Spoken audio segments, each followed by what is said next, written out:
Greetings, everyone. This is Lorenzo, your host of the Leads Without podcast. They have a back-to-back again with a wonderful lady I connected to about a week ago, or sorry, 2 weeks ago, and we had her on a podcast last week.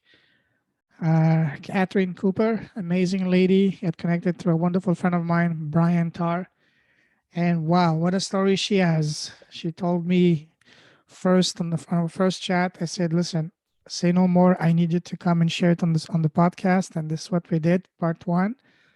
Amazing story. And now we're gonna resume to for part two, which will be we left off at when she said that she left her hometown and set off to go to the big city, the big world in Milwaukee, and we're gonna resume from there and see how it takes us from there. So once again, Catherine, welcome back.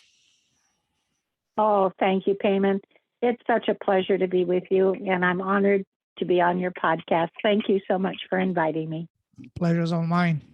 And I love talking to wonderful people with powerful stories, and yours ranks right there. So, well, thank you, thank you. I look back at it, and I'm kind of amazed at times myself that I had the courage and I had the strength and the drive to go ahead and leave my home, but it was really necessary. And I knew that. Sorry, before we start, let me ask you one question that just came to mind. Yes. How did you feel after you shared the first part of your story on the podcast? What was going through your mind after we ended the call last time and up to today? What were you feeling about you sharing your story, opening up your life to the world on a podcast? Well, it helped me to go back and realize, again, as I was just saying, the courage, the strength, the determination to go out and not be a part of the life that I left. So hearing it, knowing that I'm sharing that story with others, I hope, Payman, that it will enlighten people, not because I'm so important or my story is so unique and so wonderful and all of that. What I'm hoping is that it will encourage people to know that you can make life-changing decisions. And absolutely. You can go into them with courage. You can go into them with determination, even if you don't feel very brave. And I realized, again, after our podcast last time, that I realized how vulnerable I felt. I realized how alone I was. And I realized at that time how terribly scared I was. And yet there was a little part of me that said, this is kind of exciting. Yes. So I got to remember that, and that was good for me. Beautiful. Was that your first time sharing your story on a podcast, or you did that before as well? No, I have never shared this story, only with certain individuals. Wow. Such a privilege to be the first one to listen to your powerful story. Thank you for that. Now, let's resume where we left off. So tell us, how was it for you, and what was going on in your mind when you were, packing you mentioned that you were packing a box. Your mother didn't believe that you would be leaving your town. And then she only realized that you were actually serious once she saw you packing your stuff, your clothes, and a box. And what was going on in your mind at that moment? And I can only imagine the fear of uncertainty of what was about to await you and all that. Walk you through what was going on in your mind as you were packing your boxes just before you left your home at that moment. What was going through my mind, Payman, was the fact that I just had to be separate from my mother. My mother was a very strong individual, but she was strong in negativity. She was strong in fear. She was strong in being pessimistic. But then there were things that made her that way, and that can be perhaps at another podcast. But she and I we didn't jive. If I said it was white, she said it was black. Okay. If I said it was good, she said it wasn't good. And she would sometimes ask me as a teenager, why do you always swim upstream? Why can't you just go along with a plan? Mm-hmm. And I said, I really don't know. I don't have an answer for you. And so it was always a bone of contention. And we had been through a 3-day diatribe on her part. Wow. Over an issue that she was thinking she was protecting me from, that really you have to come to a realization that when your children are at a certain age, you can't protect them anymore. You Sure. cannot hold them back. If they're making a mistake, they're going to make that mistake. Yes. And so it was a 3-day long, well, as I said, diatribe on her part. And it went on 12, 18 hours a day. It just never stopped. Wow. And I couldn't take it anymore. I reached the breaking point. I could not take it anymore. Sure. And as I said last time, her vision for her life and my life was that I was going to, because I didn't go to college and I had the opportunity, but I stayed home to take care of her because of her heart attack. Now, because I was eligible to work, I was going to get a job in the local chemical company as a secretary. I was going to give my entire check to her. She was going to handle all the money, and we were going to move from where we were, and we were going to buy a car, and we were going to, in her estimation, be happy. And that to me was like putting a heavy blanket, a heavy wet blanket around my face. It smothered me. Absolutely. And I just couldn't see it. So that's what was going through my mind as I was packing. I said, I'm done. I've had it. I can't take any more. And so it just hastened my journey, I guess you could say. Wow. Powerful indeed. While you were talking and listening to you, another question came to mind is that, what we all go through our own fair share of, challenges, dark times, tragedies, very, painful moments. And at the time they hurt a lot, but they're there for us to grow because they're in order to become the person we're meant to be. And then those dark moments become part of our story. And then that story becomes our gift. And then that gift becomes our responsibility to share it with the world. So when you were going through these first few years, very difficult, as you were saying, just conflicting with your mother and always, not getting along with her. As painful as that was going through that at the time, now when you look with the eyes of wisdom and spirituality, what was that trying to teach you? What was the lesson for you to learn by going through those moments? I now understand that it was God's plan for me to leave because I had to be in a different environment for a spiritual growth. Where I was, there was no opportunity for many reasons for spiritual growth.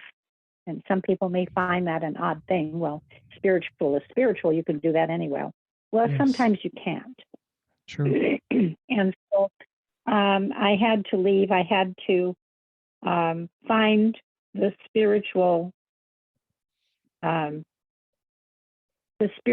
understanding that I finally reached coming to the big city. What were your... So that was... Okay, go ahead. Sorry, go ahead. No, that I was saying that was, I can see that now that was God's goal. And at the time I didn't know God was in charge. I had no clue. But yet I followed along, as I said, because I had this drive. I had to know. And there was a young man that I had just told, maybe not even a year before that, who was intimating that perhaps we could get married. And I realized that that would never happen. And I said to him, we were standing outside at night, and I said, look at that star over there above Ellen's house. And he said, which one? There are millions of them. And I said, the brightest one right there. And he said, what about it? And I said, that's where I'm going. Wow. I don't know. I don't know why. I don't know how. I don't know the journey. I just know I'm going there. And he looked at me very sorrowfully and he said, but why? And I said, because I have to. Wow. It's an inner urge that I can't fight it. I've got to go there. And he said, but maybe the road will be hard and maybe it'll be lonely and what are you going to do? And I said, I don't know. I have no guarantee, but I have to go there. And I have to go there alone. It's not a place, it's not a journey that I can take anyone with me. It's my journey. And he didn't understand at the time. And even when I look back at it now, I think, well, gee, gosh, at that time I was only 18 years old. How did I know that? But I just spoke from the heart. So that's the journey that I've been on all along, and God's journey. Beautiful. At what moment in your life did you feel that calling, so to speak, from the soul, from the depth of your soul, that I need to leave where I am, that I need to go see the big world and fly and spread my wings and fly on my own, so to speak? At what point did you start? Was it something that you always felt growing up, or there was a specific moment that made you realize, hey, I can't stay here any longer, I need to go? Well, I have to say that with that young man, that was the point. That was the big awakening for me. And I had not really thought about it beforehand, but all of the indicators about the little town that I lived in, the opportunities that were there, the fact that I really wasn't accepted because I thought differently from the people there. So all of those indicators were there. I just didn't know how to assimilate them into what you might want to say is a human understanding.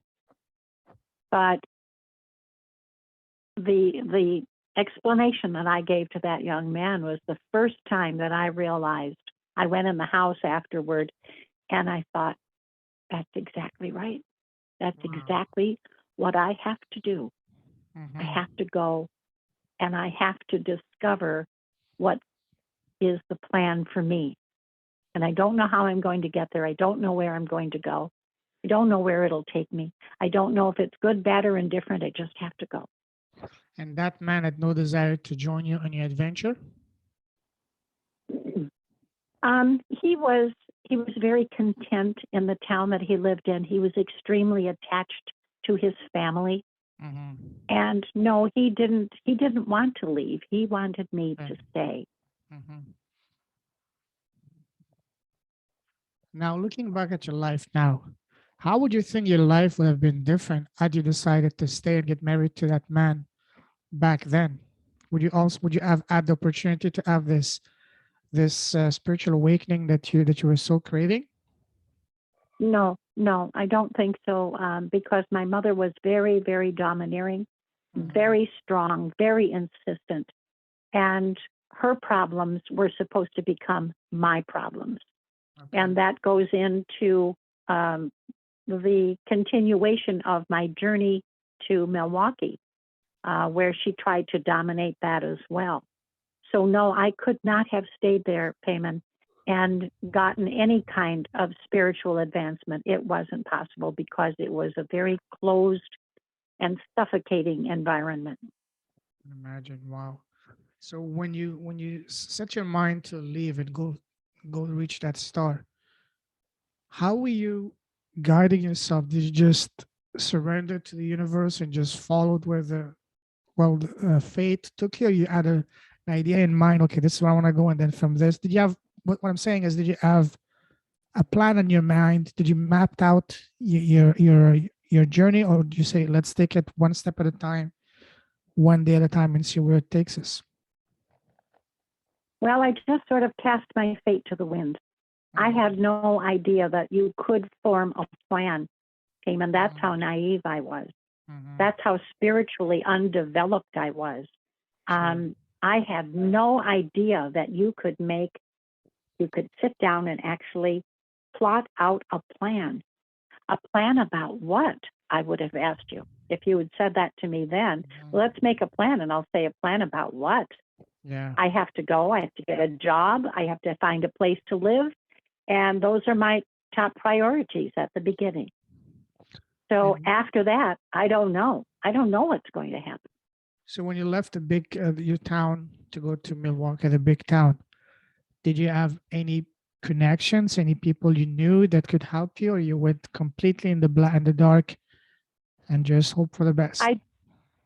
I did know a girl that I had gone to summer music at the University of Wisconsin-Madison. And we kind of stayed in touch. So at least there was somebody to phone, but that she would be able to help me never occurred to me. Eventually, her father helped me get a job, but that wasn't in the plan. That was never part of the design. It was just, I'm going to go. And then when I got here, I mean, I left home payment with $60 in my wallet. Wow, and that is brave. With help, yeah.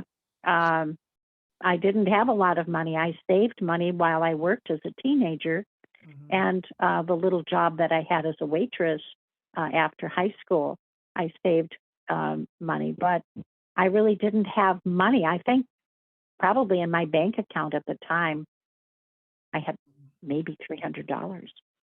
Wow. But I came with the cash that I had, not knowing how much anything was going to cost. And I knew that man that I had worked with that had brought me down for the modeling interview. But he wasn't going to be much help because he flew all over the country. So I didn't have any connection with him. And so, no, there really wasn't a plan. So where did you stay the first few nights, the first few days upon arriving in Milwaukee? Did you stay at a hotel, or did you stay with your friends? No, I stayed in a hotel. I stayed at a very lovely old hotel, very safe, very lovely, very old world, and I felt wonderful there. Yeah. And then from there, tell us, how did you got on your feet and then started to build a life for yourself based on what you wanted to do? Well, first of all, I think it's important to know I didn't know what I wanted to do. I just wanted to live. I wanted to find out what life was all about. I had no clue as to the things that could happen in life, the things that you could actually have in life. There was none of that was ever presented to me. That was not part of my world at all back in the little town. So that was part of the stifling attitude, and the reason why I left is that I had no plan. There was nothing there to look forward to. Here in the big city, scared to death, absolutely petrified. Sure. I had a chance at something. God was going to somehow take care of me. I didn't know how. And I had left the church and would not go back to that, but I had an inner belief in God. So it was just a wide open space. Where I was going to go, I was sort of like a leaf in the wind. And wherever I landed and would learn from that. And I would learn about people. And I would learn about some of the unpleasant side of life. I didn't know about drugs. We didn't have drugs in my little town. And if we did, it was a very closed secret. But I learned about the people who were on drugs and that how drugs were available. And I never got into it, thanks to God. But I learned all those things because my realization back home was so small. So I took a job. I went from the first job. I didn't stay there too long. My mother was interfering a great deal. And how was she so I interfering? left Because back then there was no internet or nothing. Was she calling you? Was she coming in person? Oh, she was calling. Yeah, she would call me. In my little apartment, she'd call and she'd say, "What are you doing?" Oh, wow. And I'd say, "Well, I'm not doing anything." "Well, do you have men in your apartment?" And I'd say, "What? What are you talking about?" Really? Wow. And I'd say, "Mother, what are you talking about?" And then someone from work loaned me a television, which was a godsend. And in my tiny little studio apartment, I was listening to it, and she called and she said, "I hear a man's voice. There hadn't better be any men there, because if there are, I'm going to have the sheriff come and get you because you're underage. I don't have to let you go. I don't have to let you go until you're 21." And she went on this rant. And I said, "Mother, let me turn up the men that are in my apartment." And I turned up the volume on the TV and I said, don't you recognize the voice of David Brinkley?" Oh. And then she would call me later and she'd say, "You have to come home because I'm really sick. I'm really sick." Now, my mother, God bless her at the time, and there were reasons for it, but she was a hypochondriac. And that was the only way that she could get attention from anyone, was to be ill. Wow. And so she would call me and say, "You have to come home. You've got to come home." And so I would get on the train and I'd go up home and there's nothing wrong with her. And that happened, oh gosh, 4 or 5 times. Wow. And even the man that I had worked for initially that brought me to Milwaukee, he brought me up once because he had to go back up to that business. And luckily he called and said, "Hey, how are you doing? And, how's everything going?" And I said, "Well, I have to go up home because my mother says she's ill." So he drove me up there. It was like a 3-hour drive. And finally he said, "Do you think maybe she's making this up?" And I said, "Probably, because I've been here like 3 times or 4 times already, and there's nothing wrong with her." And I said, "This is just a ploy to get me to come home to take care of her." So that was how she interfered. Wow. Was your mother living by herself, or was it someone Yeah. to help her take care of herself? No, there was no one up there. I had a half brother, but he was only half around, and he was not the caring for type. So there wasn't anybody, and we didn't have a car, so there wasn't any way for her to get from place to place except to walk. So life was very difficult up there. It was very hard for her. Yes. Wow. But that was what I went through. And then finally, when I put a stop to all of that one night payment, and it's maybe going to sound very cold, but I don't think so.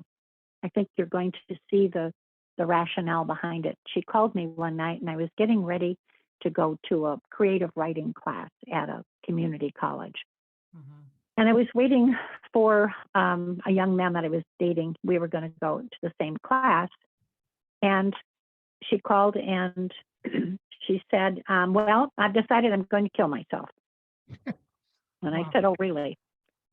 And she said, "Yep, I don't have anybody who gives a damn about me. I'm just going to end it all. Then I'll stop being a burden on everybody." And I said, "Oh." And there was something that turned off in me.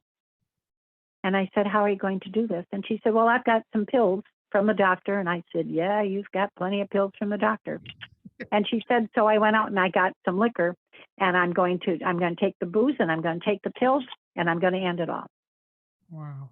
"What do you think about that?" And I said, "Well, I guess I would have to say to you that you're certainly well over the legal age of 21, you're certainly capable of making your own decisions. And if that's what you decide to do, there's very little I can do about it, is there? I'm 3 hours away. Wow.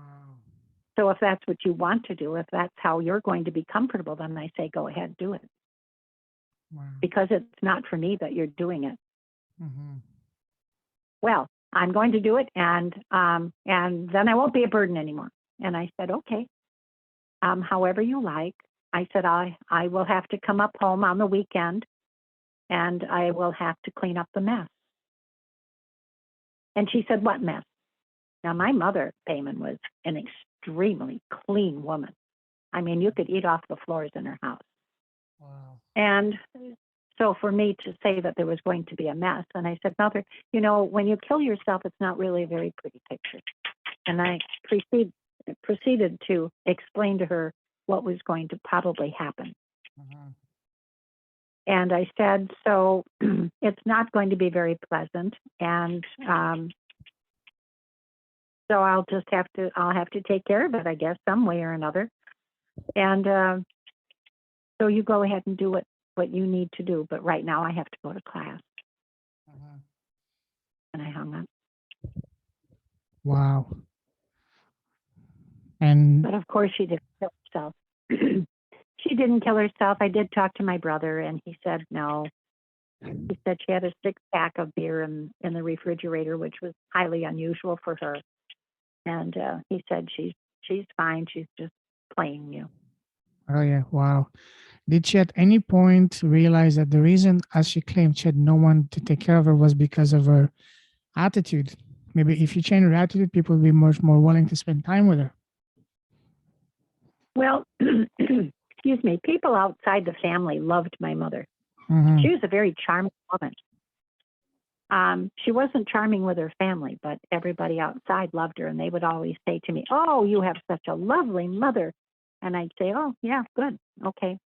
And so no, she had some friends, and she could make friends easily. She was one of those people that could, excuse the expression, she could suck people in.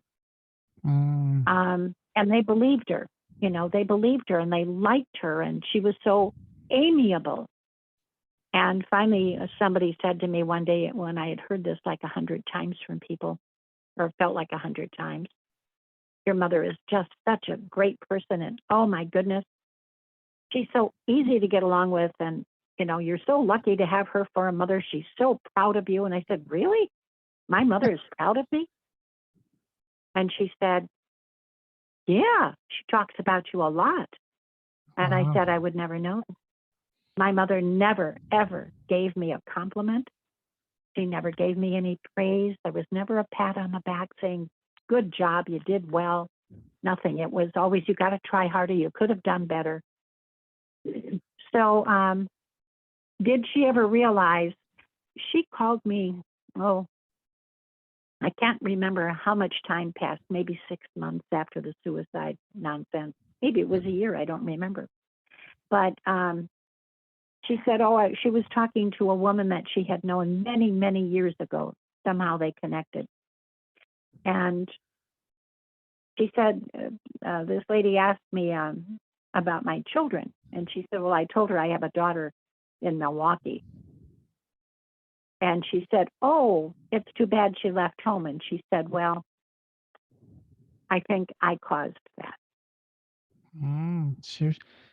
So why do you think she was having this double-faced life? I mean, being sweet and nice to the outside world, but to you being unbearable. Why was that? My mother wanted someone. She was the kind of person that, God bless her, and I speak well of her now. Mm-hmm. But my mother was the kind of person who wanted to be the queen. Oh, okay. My mother would sit up on a throne, and she would tell you to breathe for her, to eat for her, to walk for her, to do everything for her, but don't do it wrong. So she was a very engaging woman, and she wanted someone to care about her. She wanted someone to say, you know, I love you. I think you're wonderful. And you're just the queen. You're just the best. And she never had that in her life. And I feel bad for that. Yes, that can explain it. So now let's go back now to you now in the big city, building a new life. Tell us what happened next. How did you were able to build a life for yourself from that point on? Well, I had a job. I was always good at my jobs, except the second job that I had was for a very, very large and world-known accounting firm. And I won't name them, but I did not know what I was getting in for in that job, and that was a disaster. That really brought me to my knees. It made me feel defeated, and it made me feel bad about myself until finally I couldn't take the pressure there anymore, and it made me ill. And there was a doctor down the hall, and I would see him in the hallways occasionally. And I went into his office one day, and I said, I need to speak to the doctor. I need to set up an appointment. So I went to see him, and he said, what seems to be the problem? And I said, well, I've lost 20 pounds, and I can't eat, I can't sleep, and I'm just extremely nervous all the time. And he said, well, you're awfully young for that. Where do you work? He said, I've seen you in the building. Where do you work? And I told him, and he said, that place will drive anybody crazy. He said, get the hell out of there. You don't belong there. And so that's what made me realize that it wasn't just me. It wasn't my mistakes. My mistake was taking the job to begin with, but I had no clue as to what I was getting into. And it was the kind of thing where the partner in charge would come down the hall, and you were told that if you happened to see him, if he happened to be coming out at the same time you were in the same hallway, you had to stand against the wall and just nod at him because you weren't allowed to even speak to him. Wow. That was pretty insane. And even when you would go to you had to go to the yearly annual dinner. It was absolutely required. And it was required to the point where women who had just given birth had to be there with their husbands, or their husbands weren't going to get a pay increase that year. Oh, wow. And then you had to pass by the partner in charge and his wife to greet you to come into this party. And if she approved of the way that you were dressed, you could stay. Oh, wow. I mean, it was just a nightmare payment. It was an absolute nightmare. And it did a terrible, terrible thing to my confidence and my feeling of self-worth. Sure. And it really, but I left there and got another job, got another How apartment. long did you stay there? Oh, gosh, I was there probably 6 months. Oh, wow. I can imagine how painful those 6 months were. It was awful. It was just absolutely awful. And I thought I was at fault. I thought I was too stupid or too inept or too inadequate. And then finally, besides the doctor's appointment, the woman who had the job before me left because she was pregnant at the time. And I talked to her one day, and she said, how are you doing? And I said, I'm not doing very well at all. And she said, that doesn't surprise me. And I said, excuse me? Am I really that inept? And she said, you are a sweet young woman, and you don't belong there, because she said, those people will cause you to tear your hair out. She said, why do you think I left? And I said, well, I thought you left because you were soon to deliver your child. And she said, I would have left anyway, Catherine. So I began to understand those are the little ways that you learn life, you know, Sure. Payman, that's how you learn the experiences. Absolutely. And so then I got a nice little apartment, a little 1-bedroom apartment on the east side, which was supposed to be the place to live in Milwaukee. And it was in an old mansion. I didn't have a bed. I didn't have any furniture. Luckily, there was a stove and a refrigerator in the place already.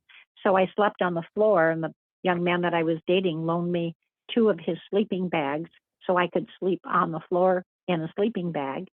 Wow. But I did that for almost a year before I had enough money to buy a bed and get a little piece of furniture at least. Mm-hmm.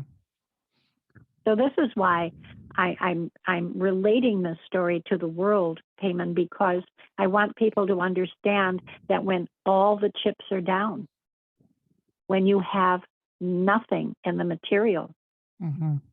you still pick yourself up and go on. Now I would say Absolutely. to anyone experiencing, I would say to anyone experiencing that, if you have a belief in God, you're going to go far. If you don't, you're going to suffer just as I did. I had a belief in God, but I didn't have anywhere near the understanding that I have now. Mm-hmm. So that's what I want to know, is that it's not material things that are going to make a life for you. That was the life that we lived at that time. Mm-hmm. Material things had become absolutely paramount. And somehow I dated men who were extremely, either extremely wealthy or extremely intelligent or both. And it wasn't by design. I had no clue. I didn't know. But I learned a lot from them about their lifestyle and about what the experiences were that they had in life. Mm-hmm. And it began to open my eyes as to what life was about. And what did you learn from being with this man? Well, I learned that they really weren't interested in me. Mm-hmm. I was just an arm piece. So an eye candy. And luckily, yeah. And luckily, I did not fall into the web. Mm-hmm. I did not. And it made me rather jaded about men, because I realized they're only aspirations. Mm-hmm. So I did not fall into the trap, and I was labeled as stuck up. I was labeled as aloof. I was labeled many things because I would not give in. Good for you.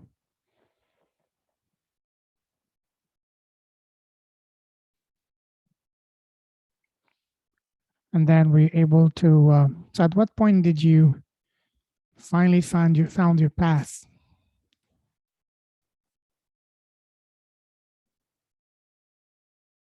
Found my path. I really didn't ever feel as though I found a path. I just found a life. Mm-hmm. And when I would go to churches, I made a very good friend in one of the churches, and she and I were friends for almost 40 years. And finally one day, I had left that church, and finally one day she said to me, "What is it that you're looking for?" Wow. And I said, "How?"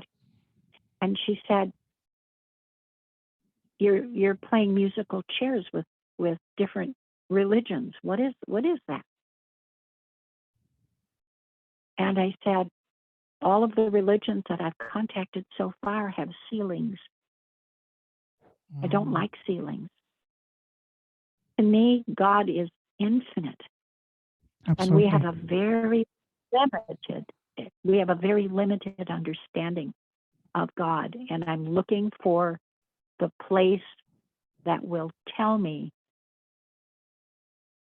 what that limitation does to us.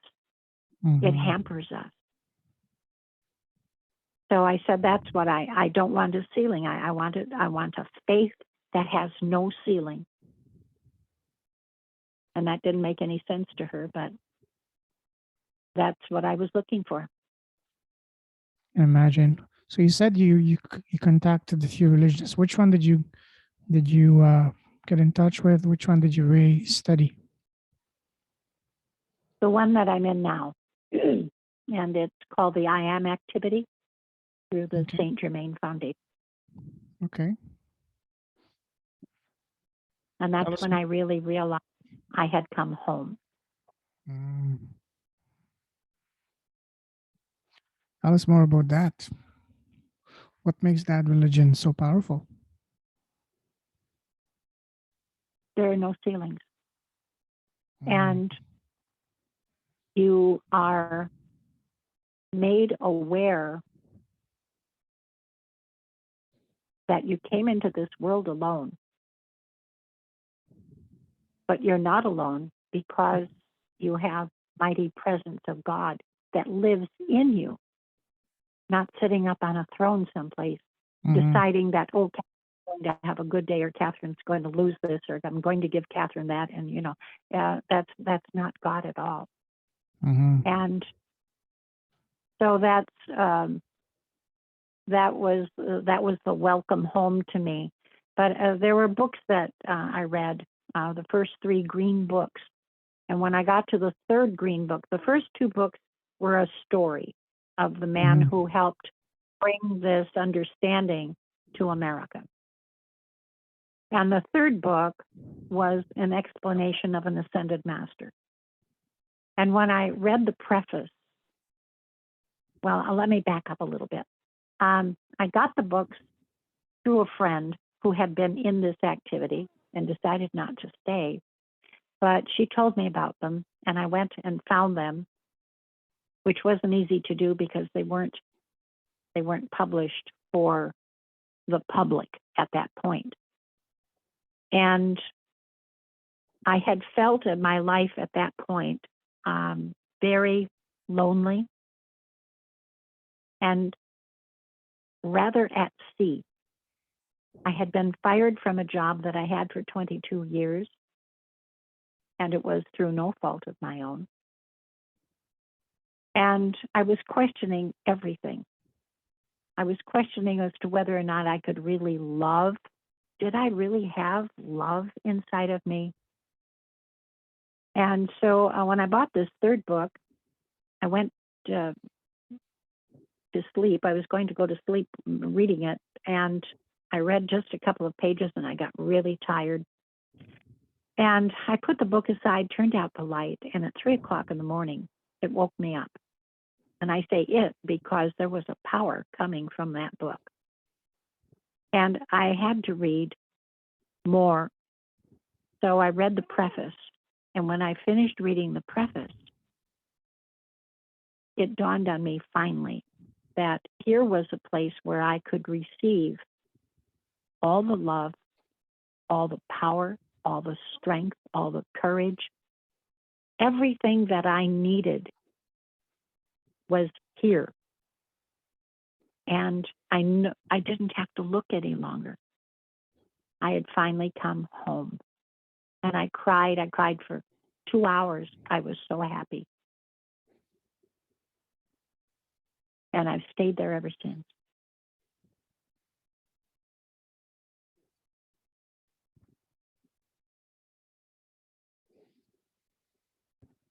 Hello? Yes, I'm listening. Wow. What a story.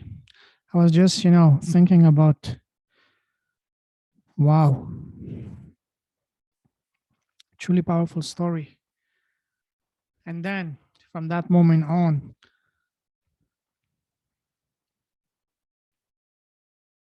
what happened next after that?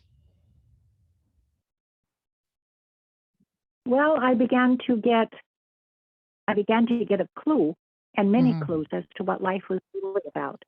And that all the things that I had been taught by what I call the outer world, they were wrong. They were not the truth. That I had a whole new aspect to learn about what life really is. And so I was able to face many things that came up, other jobs that came up that were just, one of them was almost hair-raising. But then I worked in government. Mm-hmm. And I saw the various facets of life that, had I not had this new understanding, I would not have been able to tolerate it. So they required a lot of courage and a lot of strength. Mm-hmm. And this faith that I have is absolutely monumental for me. Can imagine. Wow.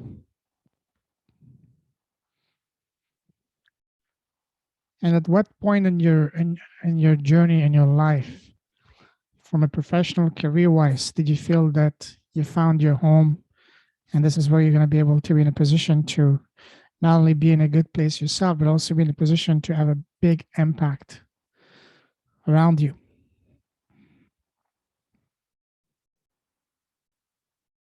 I never realized that, Payman.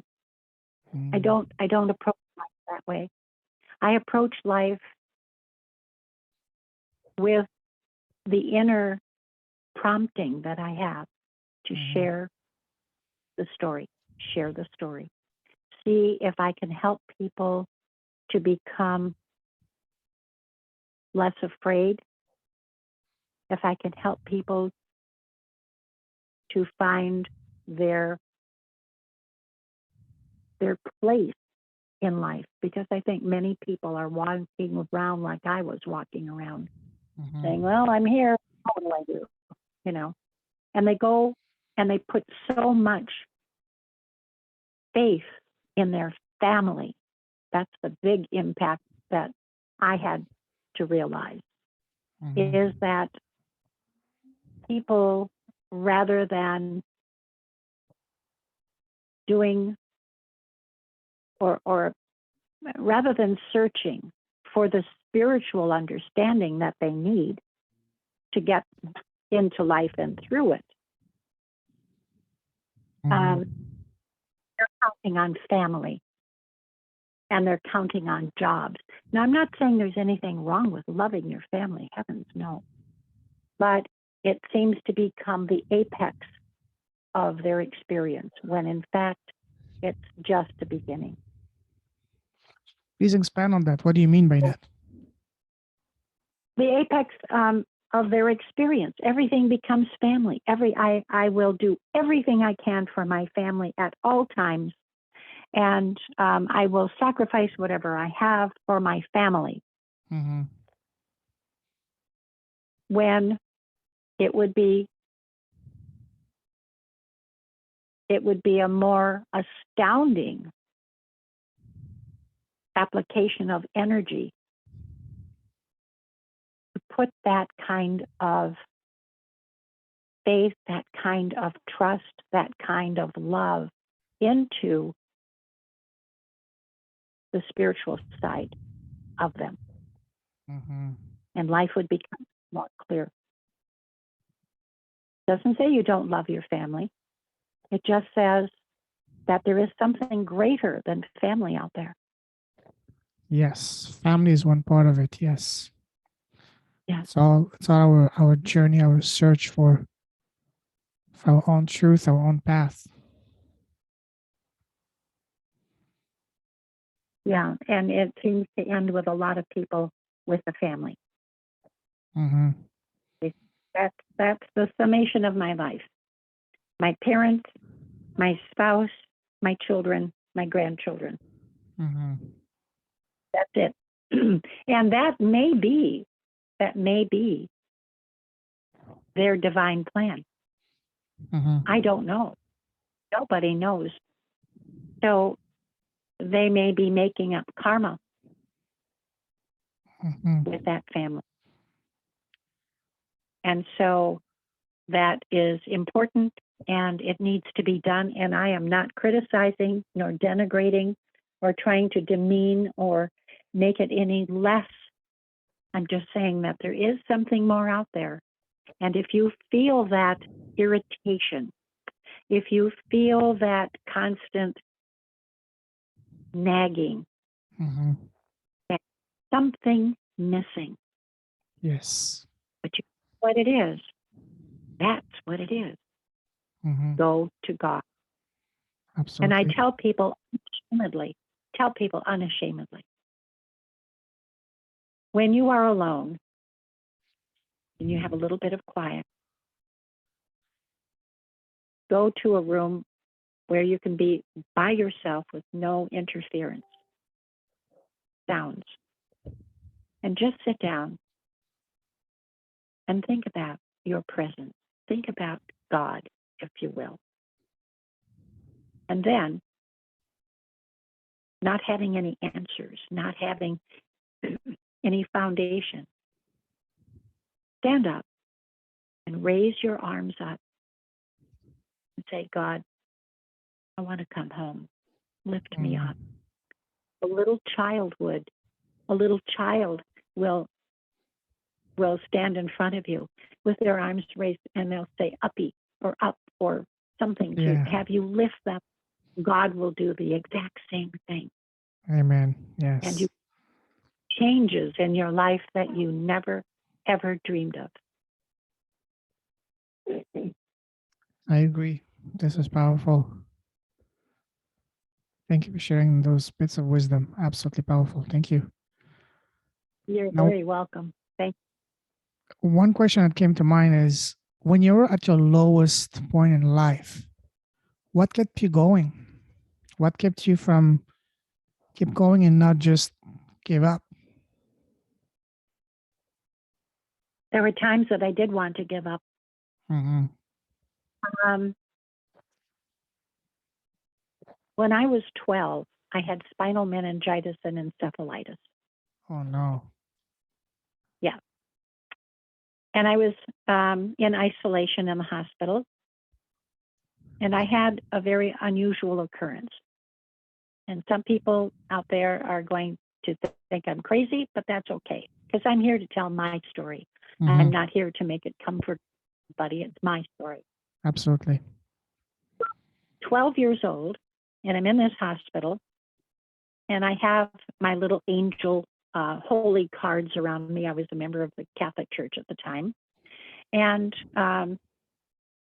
the doctor had just told my mom that she should contact the priest because there was a good chance I might not make it. Oh, wow. And so they might want to give me last rites. Well, here's another story off of that. My mother called the priest, but the priest was too busy to come. Oh, wow. The priest was busy at his summer home entertaining other members of the congregation. And, wow. and he couldn't. He'd get there when he could. So anyway, I'm in my hospital room. The light is off. The nurse had just left. And I was just starting to go to sleep, and I heard a voice, a man's voice, and it kind of scared me. And they called my name. I said, what? Who are you? Where are you? And I was going to turn on the light, and the instruction came, don't turn on the light. I'm just here to talk to you. And I said, what do you want? And the voice said, you have a choice to make. You have wanted to die for a long time. And God is going to give you your wish if you choose. But you can also choose to live. Mm-hmm. Now, you've had a hard life. And I'm not going to make any promises and tell you that life is going to get better, because it isn't. Not until you're older. So you have a choice to make. You can leave tonight, and that'll be the end of it. Or you can choose to stay. And I said, but if I choose to go, God's going to be mad at me. And the voice said, no, God will not be mad at you. God loves you. But you have to realize that these experiences that you're going to have are very necessary, and they can't be changed. Mm-hmm. So because I'm here to talk to you doesn't mean that life is going to change for the better. It's just going to continue.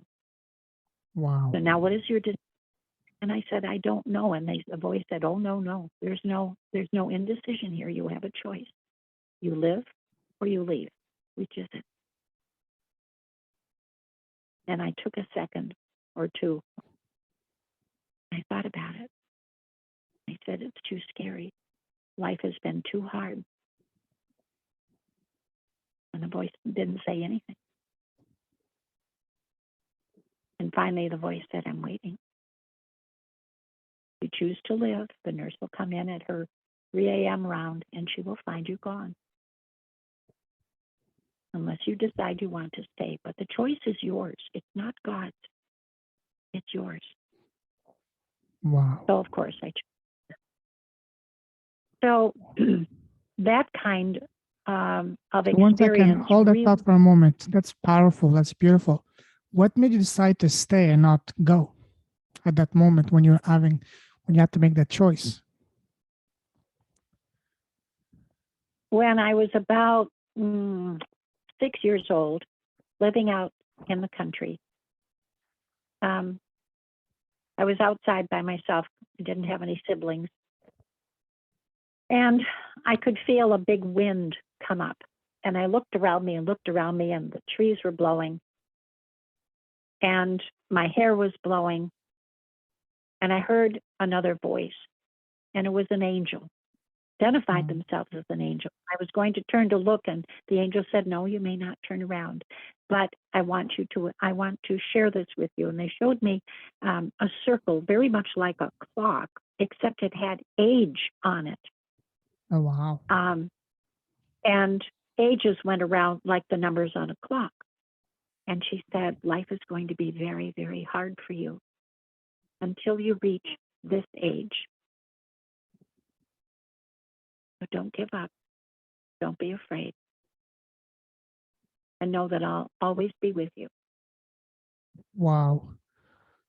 What age was that the angel said it's going to get better at that age? 23. 23? 23. 23, wow. So I had that, and I had this experience in life to tell me that there was something better. That there was something better. I just hadn't found it yet. Mm-hmm. So going back to when I was 6 and now I'm 12, it was a compelling force that made me want to stay. Wow. It was something powerful. I had, not something I wanted, but something I had to do. Would you say it was the same voice that you heard when you were 6 than when you were in that hospital room at 12? No, not at all. Hospital room was a male voice, and the age 6 voice was a sweet, soft, feminine voice.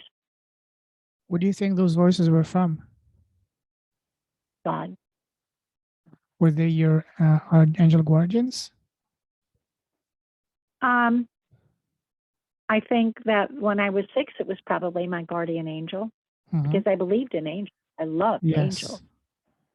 The one when I was 12, I have no idea. It could have been an ascended master. And have you heard any such voice after that? No. Now I can listen to my own.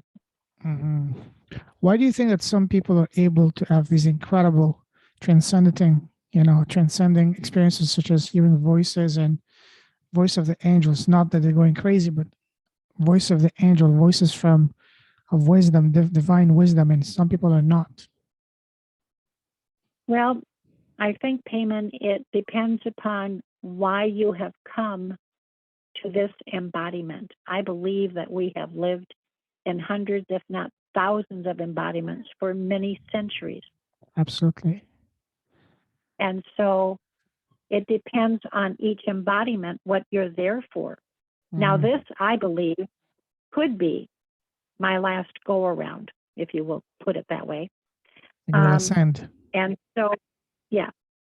And so that's why I got to hear them. Now, not everybody that hears them has that feeling about this being their last time. And no one should, and I don't want to imply that anyone should feel that way if they do hear an angel voice. Because everyone's path here is different. We can't compare. Sure. And that's where we make a huge mistake in life, is we compare ourselves and our experiences to others. You are born alone, you live alone, you die alone. There can be thousands of people around you, but you're still yourself. We're on our own path, our own journey. Yes, absolutely. Exactly. So it depends upon why you've come. And I've been told by people who were seers, I guess you'd call them, that in other embodiments, I was a very, very religious person. I had been a nun, I've been a monk, I've been a priest, I've been in many, many spiritual embodiments. And so that's why I have that, perhaps that attachment to spirituality. What do you think is your main life purpose in this lifetime? I'm reaching it now. I'm reaching it now. I'm reaching out to people. I'm telling them to please come home. Saying that there is something better there. Don't give up. Don't be discouraged. What do you mean they're about to get home? To bring people home closer to their presence, to their God presence. To their awakening, to their understanding that they are a piece of God themselves. Exactly. And that they don't need to, a church or a mosque or a synagogue or whatever institution to allow them access to God. Exactly. That you can leave that building that you've been going to, pouring your money into and your effort into to make it better, when in fact you have to become your own better. And you don't need a priest, and you don't need a rabbi, and you don't need anybody. Sure, absolutely. Tell you how to do that. You have to do it on your own. Powerful. And I'm here to help people with my human story of struggle and pain and tremendous effort to help them if they're going through any of those kinds of struggles or any of that pain, to let them know that other people have lived it. And it's not just words.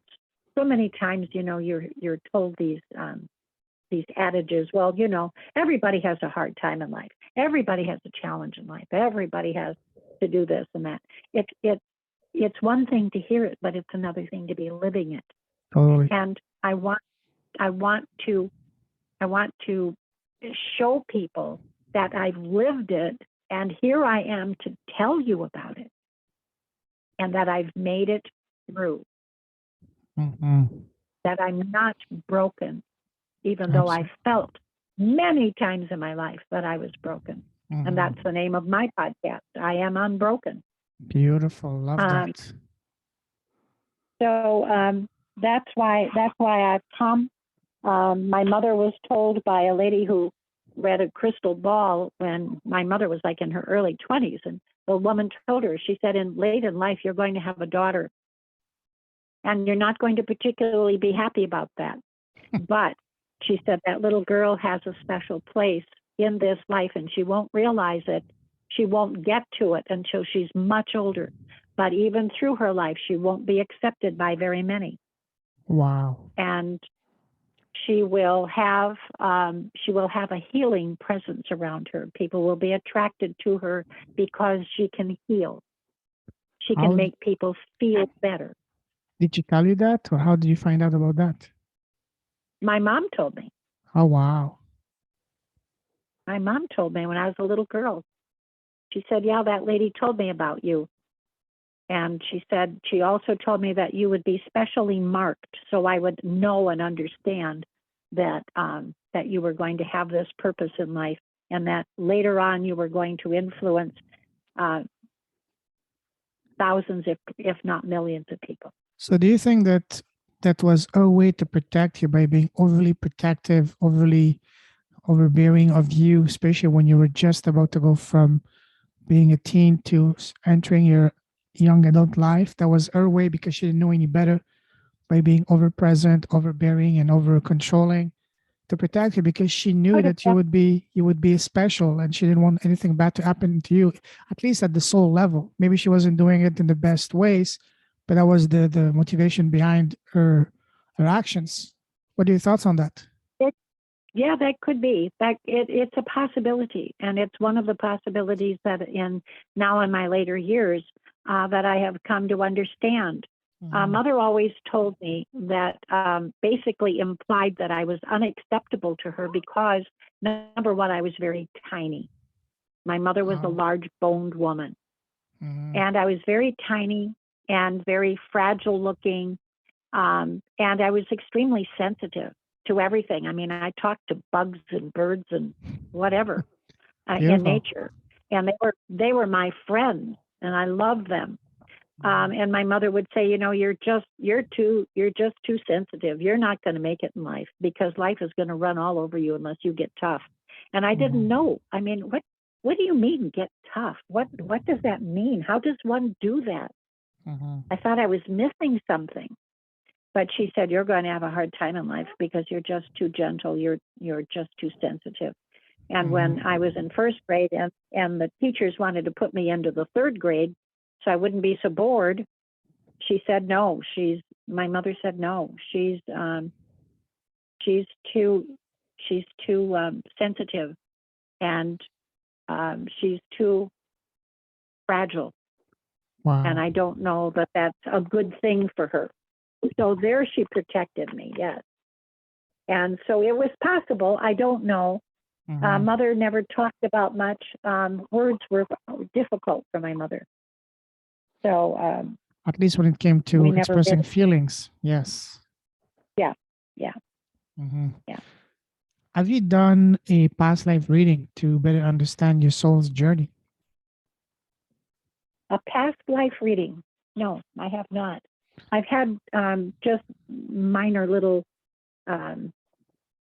tidbits put at me, but no, I have not. I've just been told that, as I said, that I was in the spiritual realm for many embodiments, and that's the reason I came back to this one, is because in those spiritual embodiments, I was not always compassionate. I was not always understanding, and I was critical and judgmental. And so I would have to come into a life of poverty to understand what people go through to reach the levels that they're at.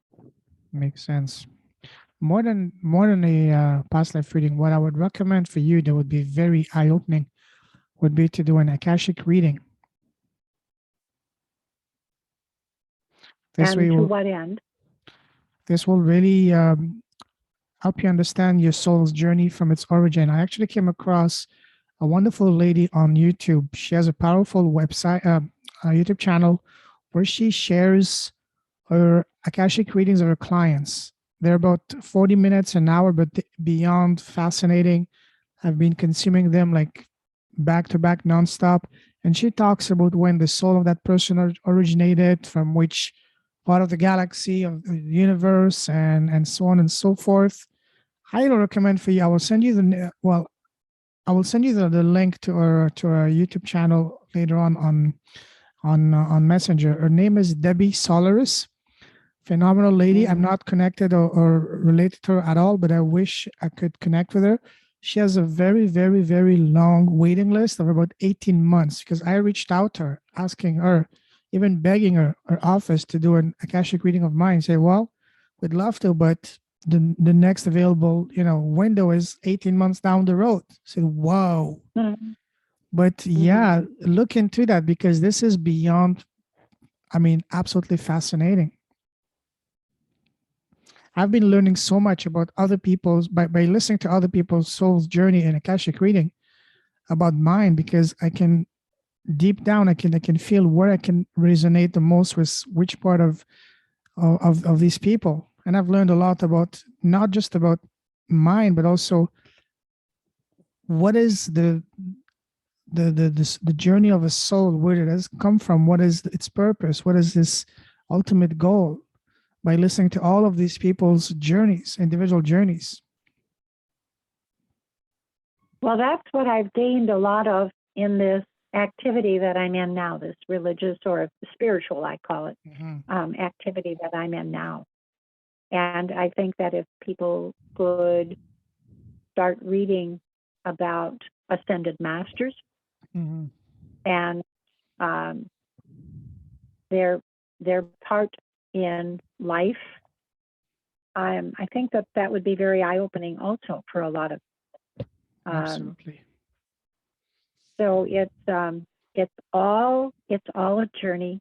There's no right way. There's no wrong way. There's just the way. Absolutely. And if you look to the presence of God within you, great information will be revealed to you through that.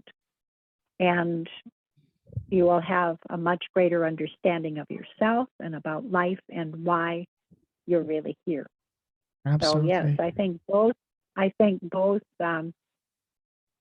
avenues are probably very worthwhile to check into.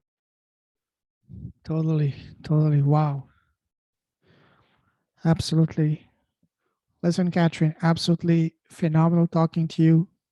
I just love talking with you, and an hour and a half just passed by. Very powerful conversation. If someone wants to get in touch with you, what's the best way to do so? Well, they can reach me through email, and that is through my business email.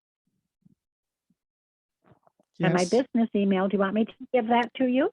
Yes, and if you can spell it out, go ahead. Sure, it's CAYE Cooper, COOPER, life @gmail.com. Beautiful. And we haven't even talked about your business. Wow, so much more to cover. Tell us. We've not touched all. Yeah. Tell us in a nutshell, what is your business? What we haven't even gotten to that because this was so powerful, so beautiful, just listening to your story. Tell us about your business in a few short sentences. Well, my business is called K. Cooper Life Strategist because I feel that life is a strategy.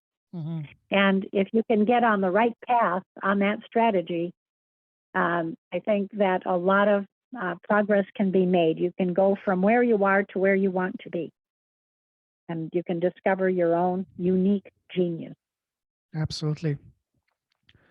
Let me ask you to finish off a series of rapid fire questions on advices, because I know that you have such a wealth of knowledge and wisdom to share with others. Ready? Okay. What is the best piece of advice you've received so far in your life?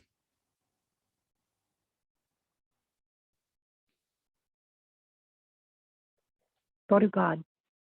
Wow. And conversely, what has been so far the worst piece of advice that you've received?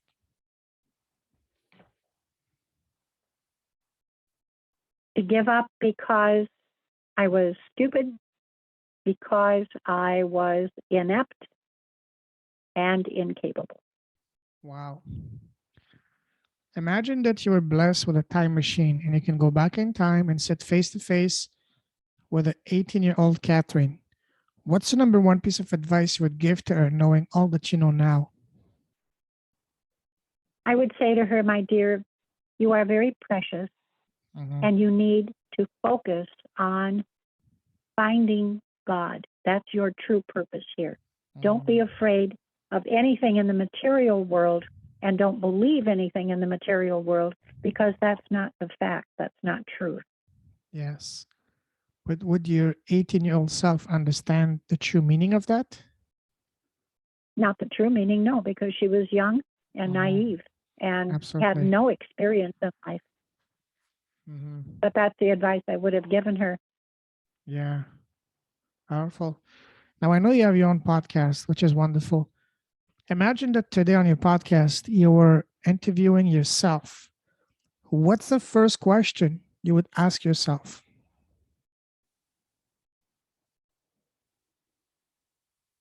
Wow, Payman, that's a tough question. The first question I would ask myself is, do you now feel that you understand why you're here? Beautiful. And what would be your answer? My answer would be absolutely. I know Powerful. why I'm here, know where I'm going. Powerful. And my favorite question, and last question I will ask you tonight is, what's the smallest thing you've done that has had the greatest positive impact in your life and business? And by small, I don't mean something small. I mean the one thing you've done. For example, for me, it's been starting my podcast. What about you?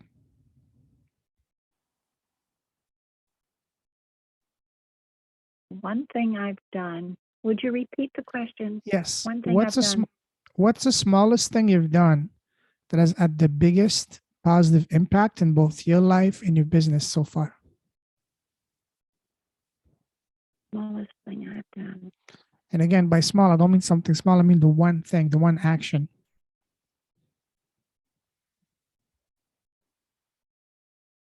I helped save a woman's life. Oh, wow. Tell us about that in a few sentences. Oh, I can't. That's a long story. And to just boil it down, I wouldn't do it justice. All right, then save that. We'll keep that for the next part because that's powerful. That would deserve its own, and so much more we can talk about. So, listen, Catherine, absolutely phenomenally powerful talk we just had. I just love listening to you. We just spent an hour and a half. It flew by. Amazing. We'll definitely have to schedule a part 3 in the near future. I salute you. You're a true leader with a heart. Keep shining your light. Keep blessing the world with your presence, with your smile, with your goodness, with your impact, with everything you do, with your presence. Stay safe. Stay awesome. God bless you, my wonderful friend. And talk to you soon. Oh, God bless you, Payman. Thank you. God bless. Take care. Pleasure's all mine. Have a wonderful evening. Take care. Bye. You as well. Good Bye. night.